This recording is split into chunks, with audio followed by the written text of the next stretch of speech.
Podcasting is more than just talking. It's listening. BSing with Bob Schmidt. The art of connection. Everybody tries to make those connections. 7 relationship building skills every leader needs to know. Michael Gelb is joining me on BS with Bob. It's a new book that illustrates the importance of creative thinking and effective communications and relationship building. Michael, I appreciate you being on with us today. So what made you a good, let's just say, a good listener? Wow. Gosh. Well, working at it. Realizing that it's not something that we can take for granted, and it requires constant monitoring and humility and curiosity and a desire to improve to have any hope of being genuinely considered to be a good listener by other people. Because it doesn't matter if you think you're a good listener. What matters is, do other people think you're a good listener? That is so true. I know that in the past I've had conversation with people, and I'm a talk radio host and a podcast host, and people just think you just talk for a living. It's actually a lot of listening and following through with communication. So not only does that have to be a skill as a person that talks for a living, but also for a good leader, right? Very much so. It's one of the core skills of life. If you want to be happy, that's going to be a function of your relationship, and your ability to listen and connect is going to be a very important key to the happiness and success of your relationships. So it's why it's one of the key elements, one of the 7 skills we go into pretty deeply in the book, because this is something that we all can work on, and that process really is something for the rest of one's life. Michael Gelb is my guest, michaelgelb.com for more information. The book is called The Art of Connection. Have you written many books, Michael? Well, this one's number 15, so I guess that means I wrote 14 before that one, before this one. And I'm working on number 16. Is that what your goal was as a child, is to be a writer? It never occurred to me. I became a writer when I had to do my master's thesis, and it was quite a challenge. Fortunately, I met the fellow who invented mind mapping, a guy named Tony Buzan. And I actually was his juggling teacher and his martial arts teacher, and he taught me mind mapping, which is a method for generating and organizing ideas. And I applied it to write my master's thesis with great success. My thesis became my first book. It got translated into 16 languages. It's now been in print for 36 years. So I thought, okay, looks like writing is something that I can do. And I liked it because it was a great way to learn about a topic. Until you really write about it, it's hard to say that you've understood it. When you write down the words and then you read them critically, sometimes things sound okay when you say them or think them, but you look at the written word and you read it critically, and it wait a minute, that's not quite clear. It's not as logical as I thought it was. You have to support that argument. So I found it to be a great way to clarify my thinking about a subject and deepen my understanding of a topic and learn more and more about it. So I just write about the things that I find most interesting. And also my other criteria about what I'm going to write about is somebody else has to find it interesting, and I have to think it might be helpful for someone else. So if I'm interested in it and I think it's helpful for someone else, then I'll probably write a book about it. I want to kind of step back and ask about juggling. You said that you're a juggling teacher? I worked my way through graduate school as a professional juggler. I juggled on stage with Mick Jagger and the Rolling Stones on multiple occasions, and with Bob Dylan. And I wrote a book about juggling, using it as a metaphor for the process of learning whatever we want to learn. Mm-hmm. And I still teach juggling to my students around the world. I did a juggling demonstration for 700 people at a big conference a couple weeks ago. So, yep, juggling is just one of those things that I fell in love with, thought might be interesting for people, wrote a book about it, and I get paid to do it, which is really cool. Well, let me ask you this. Can most people that put their mind to it juggle? Oh, yeah. If you can toss one ball, you can juggle. You can toss it and catch it, which most people can do. It helps to have the methodology and to focus on the toss and your own poise and balance rather than on trying to grasp after the ball. People try catch the balls before they know how to throw them. So I focus on teaching how to throw them and how to relax when you throw them. And then before you know it, the balls are landing in your hand. The other thing we do is we get people to work in teams so they pick up the balls for one another. So instead of a competitive environment, we create a cooperative environment. And all of a sudden people are helping each other and they're having fun and they're laughing and they're learning much faster than they might have imagined. So then we debrief the juggling process and we look at how we could apply the same principles to learning anything that you want to learn. Very interesting. Have you written a book on the juggling and basically the art of connection like this book? Yes, I wrote a book. The original book was called Lessons from the Art of Juggling, and then that went out of print. So I wrote another one called More Balls Than Hands, and then that went out of print. So I wrote another one, and that one's called The 5 Keys to High Performance, Juggling Your Way to Success, and it's available as an ebook. Very cool. So we just persisted in getting the message out there because I think it's just such an important and delightful thing to learn. Well, it's kind of metaphorical, too, about the whole, because to be a leader, you have to juggle a lot of different things and have a lot of things going on in your mind. That metaphor, you're exactly right. They always say, I'd have to juggle so many things. I say, well, let's learn how to juggle. And if you and then we debrief the metaphor, and it's really profoundly transferable to so many areas of our lives. Wow. See, you just ask the right question, you can get a lot of things out of an interview. The art of connection. So I know that there's 7 relationship building skills. The first one I started with was listening, because the last time we actually spoke, that was one of the topics that we talked about. So I thought I'd start with that one. But there's a lot of 6 other relationship building skills that every leader needs to know that we can probably touch on today. Sure. Well, we do all 6, or we can just spend the whole time talking about any one of them because they're so profound. I mean, each one of these skills is something that all of us can explore and improve for the rest of our lives. So I was aiming in the art of connection not just to write another guide to how to shake hands and say something clever, but really what are the deeper inner qualities that we need to cultivate so that we have lives that are filled with rich, soulful, meaningful, and enjoyable connections in every aspect of life. Well, let's start with the first one here. Then let's just start about the embrace humility. Sure. The reason that one comes first is that if you don't have humility, you probably aren't going to read the rest of the book. Right? If you think you know it all, then you won't go any further. But you definitely don't know it all, whoever you are. And we do some exercises with people to help everyone realize this. One of my favorite exercises, which I actually put in the book, is one where we get people to do their associations on a particular word. So if you ask people to write down 10 associations with any word, in the book we use the word art. You could use the word run or dance or play or rock or brick or anything. But get people to write down the first 10 words they think of with a word. And then put them in groups of 4 and have them share their associations with one another and ask them to make a chart of the number of words they all have in common and the number of words that 3 of them have in common and how many a pair have in common and how many of the words that they associated were unique. And what you'll find overwhelmingly is that people's associations are unique. People have almost nothing in common when they pre-associate on a particular word.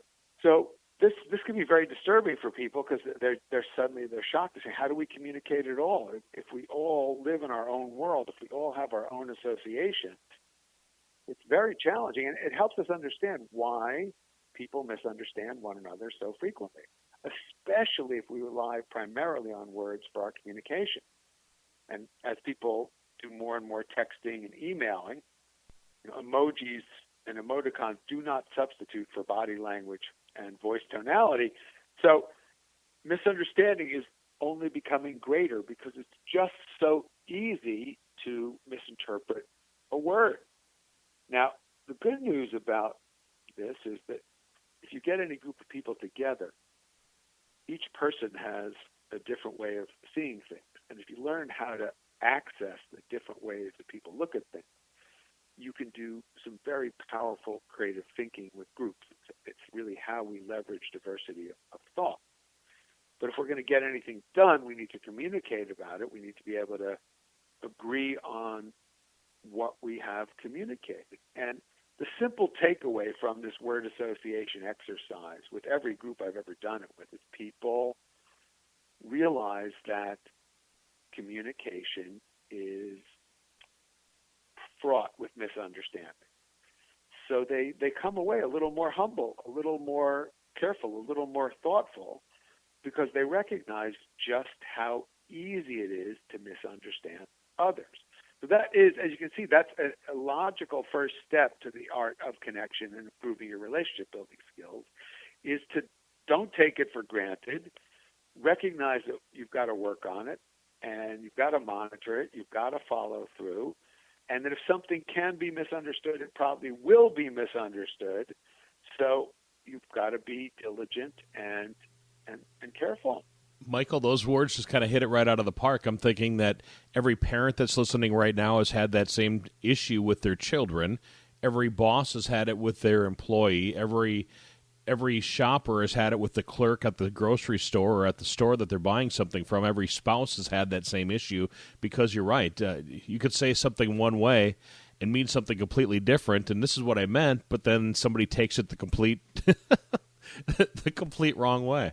That happens day after day, everyday situations in personal relationships, in business, in government, in important things and critical things, where money is at stake, where lives are at stake, where feelings are at stake, where children's education is at stake. So this is, it's so important, and the benefit of doing it is immediate. You will avoid the habit of just assuming that you understood what somebody else has said, and you'll avoid the habit of assuming they've understood you, and you'll just be a little more careful, and you'll get better results. So yes, it's one of those simple sweet spot points that can keep you busy for the rest of your life. My dad always has a saying that says, we're busy keeping ourselves busy. We're busy being busy is what my dad always says. Now, the next point here is be a glowworm. What does that mean, Michael? Well, emotions are contagious, for better or for worse. So what are you going to catch, and what are you going to spread? This is obviously very important for each of us to decide on a daily basis. Most people underestimate the effect that they have on others. But your mood, whether it's a positive one or a negative one, really is contagious. And what do you want to spread? Do you want to spread negativity and unhappiness? Do you want to spread optimism and courage? And if you think about your state in this way, it's empowering, because most people don't remember that they affect others. They just notice the way they are affected. So the result is they are passively soaking up what comes their way and mirroring it back. But if you think about actively glowing with whatever it is you want to glow with, you are taking the initiative in your life, and you'll find that it really does affect other people. Now, in order to do that, it helps if you consciously, carefully choose the influences that you subject yourself to on a daily basis. Some of those you can't choose. Certain people you just have to interact with whether you like them or not. But a lot of your discretionary time is spent perhaps on a website, on a social media site. And who are you following? Whose posts are you reading? Be very careful about making sure that you craft for yourself a menu of positive influences and that you avoid the toxic negative influences if you want to be a positive influence yourself and the people around you and not a negative toxic influence. So what do you want to catch? What do you want to spread? Emotions are contagious. That's kind of like what a parent tells their child when their children are hanging around with maybe the bad crowd, that people judge you by the people that you're hanging around with. Well, and the reason they judge you is you will become like them. And now this is not just anecdotal, not just classic parental wisdom. There's a lot of research behind it. Jim Rohn, the famous motivational speaker, used to say, you are the average of the 5 people you spend the most time with. That's right. And we now know that he was right. So if the 5 people you spend the most time with are abusive, if they are diabetic, if they are miserable and depressed, if they're alcoholics, well, the odds of you being all of those things go way up. And if the 5 people you spend the most time with are happy and fit and healthy and in good relationships, the odds of you being happy and fit and healthy and in that good relationship go way up. So choose those people carefully, both real people and virtual people. I haven't even thought of that on the virtual side. It's just like the old saying, one bad apple spoils the whole bunch. Well, again, and we're now finding this is research validated as well, that one abusive person in an organization is toxic to the whole culture of the organization. People used to think, we could afford to have this person in our sales department who was abusive and obnoxious because his sales numbers are so good it's worth putting up with it. But it turns out that the depression of other people's performance and the loss of other customers who are affected by the obnoxiousness is expensive. I mean, there's one of the researchers, Christine Porras, sums up all the research in this area and basically says incivility is expensive. You will not be successful, especially because we're so our world is so transparent today that when you're abusive, when you're inappropriate, it gets exposed faster and to more people as we can see happening on a daily basis in our world. The book is called The Art of Connection. How did you come up with the name? Oh, thank you for asking. So the original title of this book was The Innovative Communicator, because I've written about innovation and creativity for many years, and I was thinking, okay, these are the communication strategies that will be helpful if you want to apply innovation and creativity in your world. But I just didn't find the title to be as resonant as I wanted it to be, because it was a little bit confusing. Like, do you have to make up innovations in order to communicate? And even though creativity is part of effective communication, I just thought I want to find a better title. So I did what I actually trained people to do. I went into what I call the generation phase of the solution finding process, where you just think of as many ideas as you can. And I wrote down as many words as I thought could possibly be relevant, and even those that might be irrelevant to my search for a new title. And the way I teach people to do this is to think of as many things as you can, but don't try to come up with an answer right away. Just think of as many things as you can and then forget about it and go for a walk, sleep on it, come back the next day. So I was doing this for a few days, and then I had a drive up Highway 1 in California from Malibu up to Esalen, where I was teaching a seminar. And I thought, I'm going to take this drive, which was about 6 hours, and I'm going to bring together all of this generation phase work that I've done, and going back and forth between generating ideas and then sleeping on it, which I call the incubation phase. And I thought, okay, it's all going to come together on this drive. So I just kept free thinking and coming up with all kinds of words, and then just watching the light play against the mountains and the water on one of the most beautiful drives in the world. And as I was getting close to Esalen, I turned a corner, and all of a sudden I just thought, oh, The Art of Connection. That's the title for the book.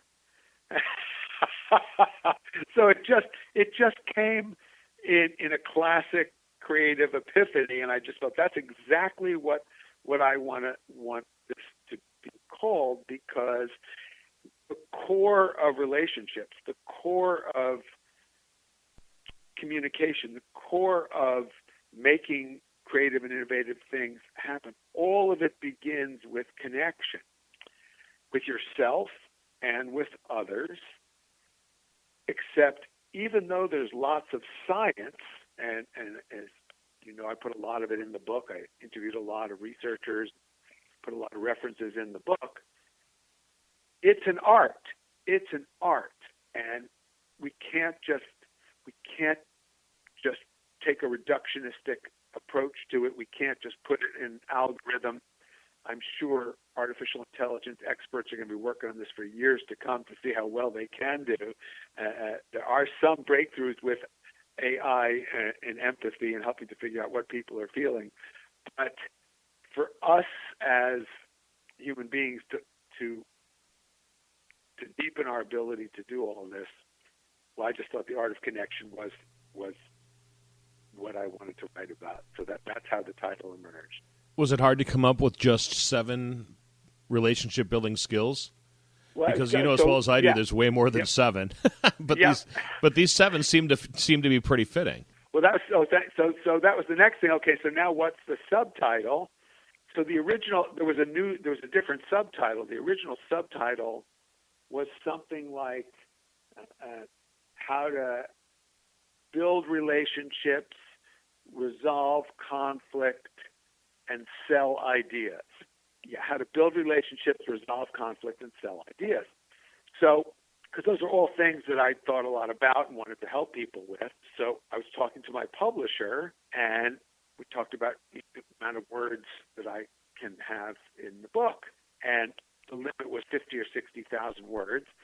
And I had already written 45,000 words just on the build relationships part. So I thought if I want to write sell ideas, that's at least another 45,000 words. And I have probably about 45,000 words on resolve conflict. I said to the publisher, let's consolidate this into basically the essence of building relationships, and I'll weave into that some of the key information on resolving conflict, because you've got to know that if you're really going to build relationships. Oh, absolutely. So then I thought, okay, it's about building relationships. What are the real skills? And I wanted to frame it in the context of leadership, because the world really needs leaders at every level of life today, because it's such a challenging and fascinating, high potential but high peril time. So I thought, well, this is what leaders need now. What do they need? What relationship building skills do they need now? And then, okay, how many of them are there? And it just worked out to be 7, which is such a wonderful, magical number. So that's how it all evolved. Well, now that we're talking numbers, let's hit number 3, which says achieve the 3 liberations. Yes. So 3 liberations. The first is freedom from viewing everything from your own subjectivity. Freedom from viewing everything from the perspective of whether you like it or you don't like it. So this is so simple but very challenging, because if you're always looking at the world from your own like or dislike, which is, it's part of our evolutionary programs. Is it good for my survival? Is it not good for my survival? It's a hard wiring, but it is the lowest level of our evolution of our consciousness. So learn to put that aside. It doesn't mean you can't like or not like things. Of course not. You're entitled to your opinion. But just learn to look at things the way they are and other people the way they are, and not just through your filter of like or dislike. And that leads to the second one, which is not to take things personally. That's hard, though, for a lot of people, I think. It's very hard. It's very challenging, and that's why we need help. And then the third one is to be free from whining, blaming, and complaining. So those are the three liberations. Well, if we could just do that one skill, just think about how much the world would be better, Michael. Well, no, but this is the thing: is I passionately feel that each of these seven, if we could just get people to do any one of them, the world would be better. So these are the seven that if we all did them, we'd just change the world. And start by changing your own world. Change your own world by applying these. That is the aim here. Yes, revolutionize your own world for starters, and then that's how you start making a difference in the world. Start with your world. Well, that one, the achieve the three liberations, kind of slides right into the transcend fixations. It does. So you see, yeah. Just the whole setting this book up, I bet you that. I mean, it was a roadmap in itself. Yeah, but the thing is, this also, these things all start to flow together, and then, there's it turns out to be a kind of systematic approach. Each one builds on the other, so the order in which they're placed and approached and addressed is not random. So transcending fixations is really another way to think about it. It's the fourth liberation.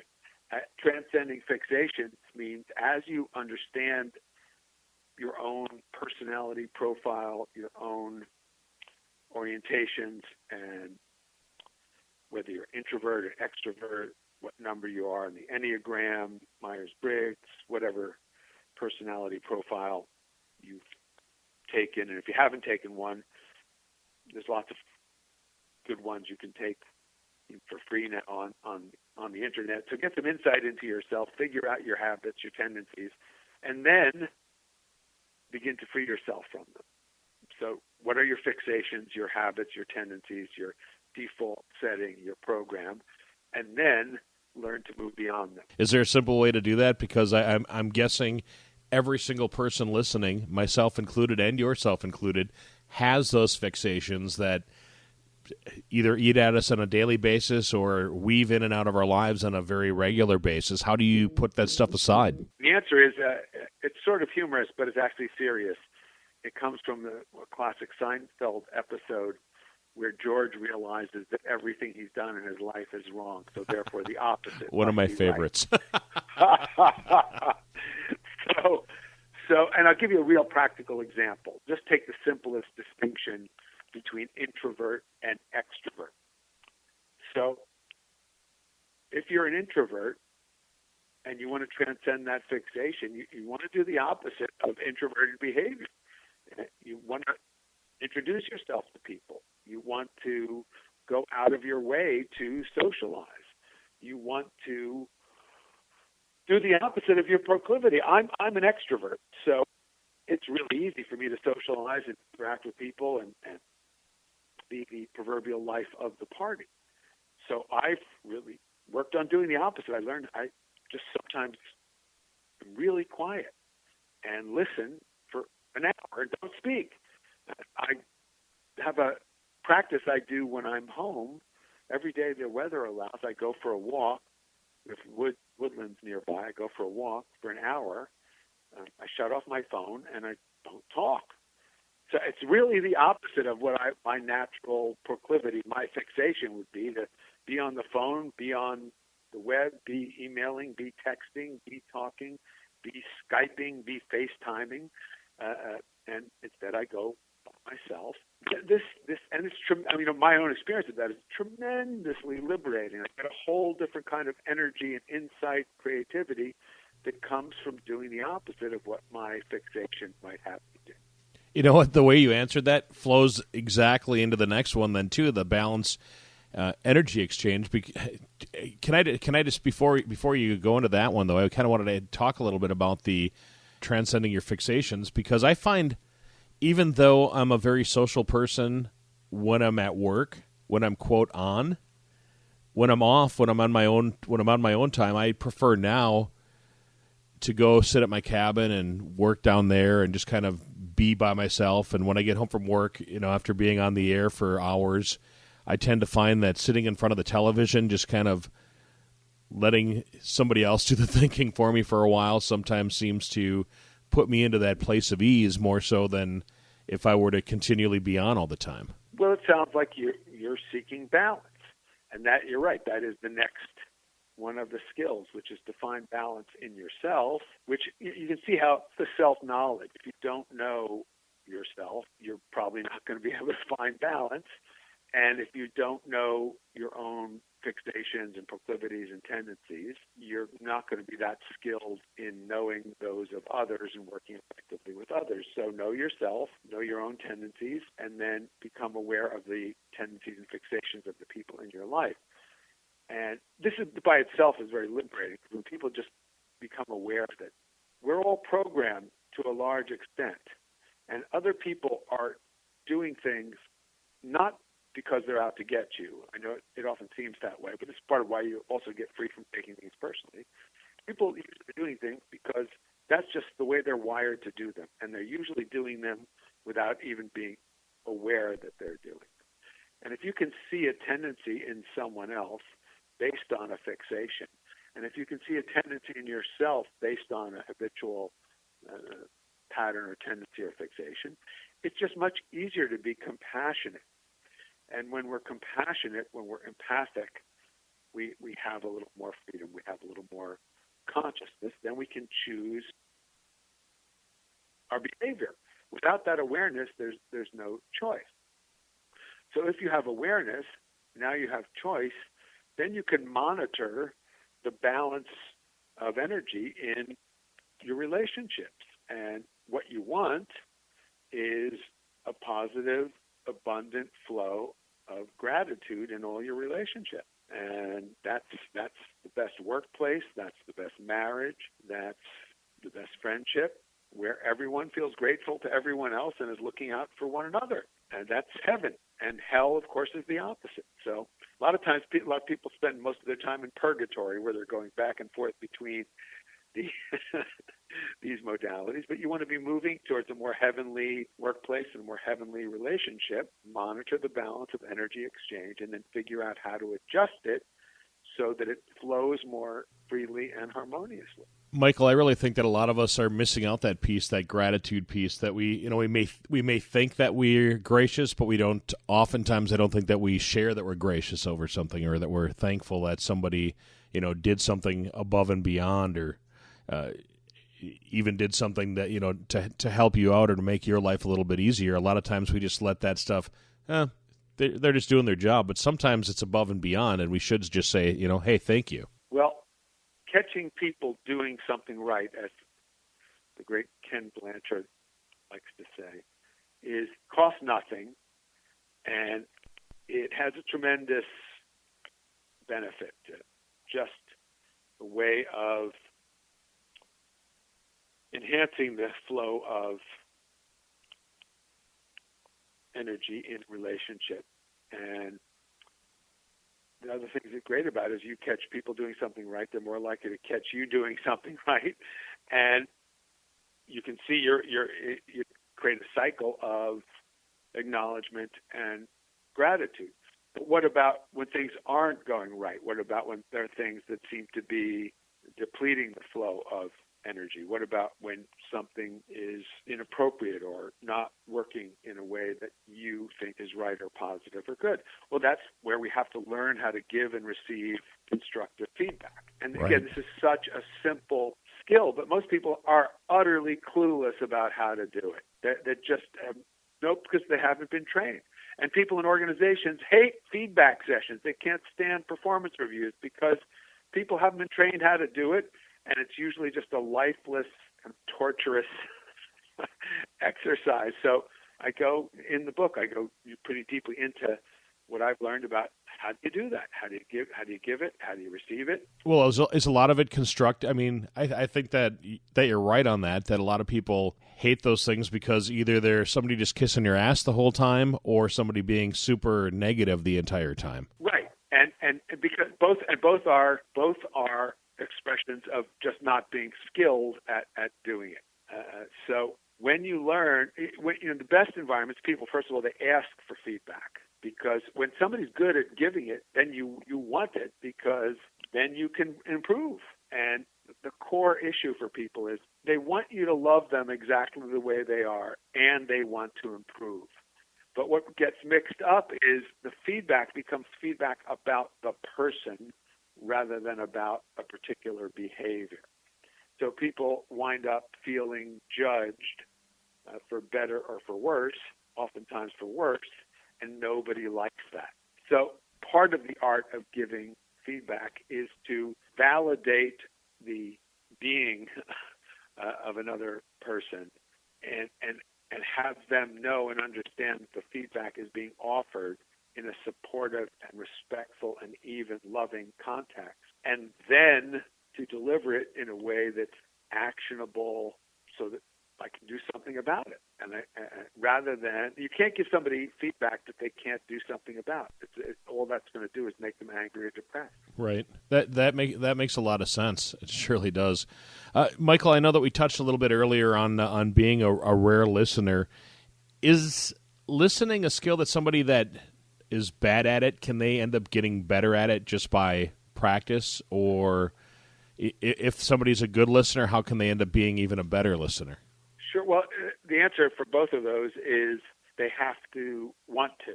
If they want to, if you're not such a good listener, but you let's say you've met with somebody who's very good at giving feedback, and they manage to get through your inability to listen enough that you finally realize, oh my God, I really do need to improve, then of course you can improve. If you're oblivious, then obviously we can't help you, but you're probably not listening to this or reading the book. So, although that's my joke about this book is I think this book is going to be, most of its sales are going to come as a gift, because people are going to say, well, I don't really need this stuff. Boy, that hey, guy my boss over there, can sure use this book. my boss can really use this. This is my present for whatever the occasion is, to my boss, to my brother, to my sister, to my cousin, to whoever. So, hey, those passive sales sometimes are good sales, Right? Hey, we'll take it. And then finally, turn friction into momentum. Yes. Well, this is all about resolving conflict and using the energy of conflict to stimulate creativity, thinking about conflict as an opportunity to meet people's needs in ways that perhaps you haven't figured out how to do before. So it's different from a contest that has a winner or a loser. It's a different way of thinking about things. A lot of times people think about conflict the same way they think about a contest, and that tends to make things worse. If I think about being a winner and my spouse is a loser, or my children are losers, or my colleagues at work are losers, and I want to win, well, we all lose because we're part of the same system. So it's great to think about winning and losing if we're playing tennis or basketball, because we keep score, and that's the objective. It's a game. But conflict isn't a contest.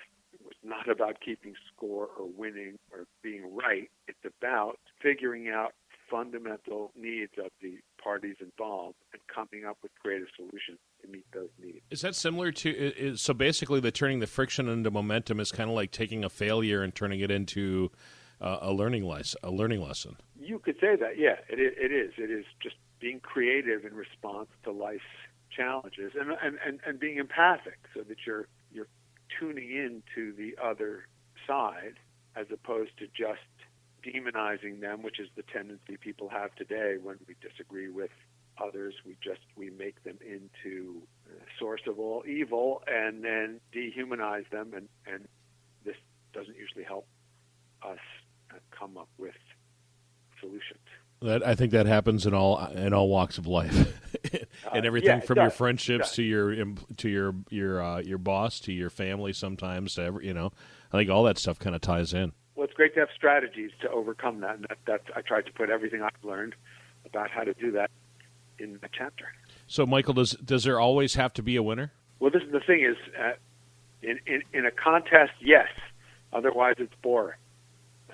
In a conflict, we want everybody to win. That's the idea.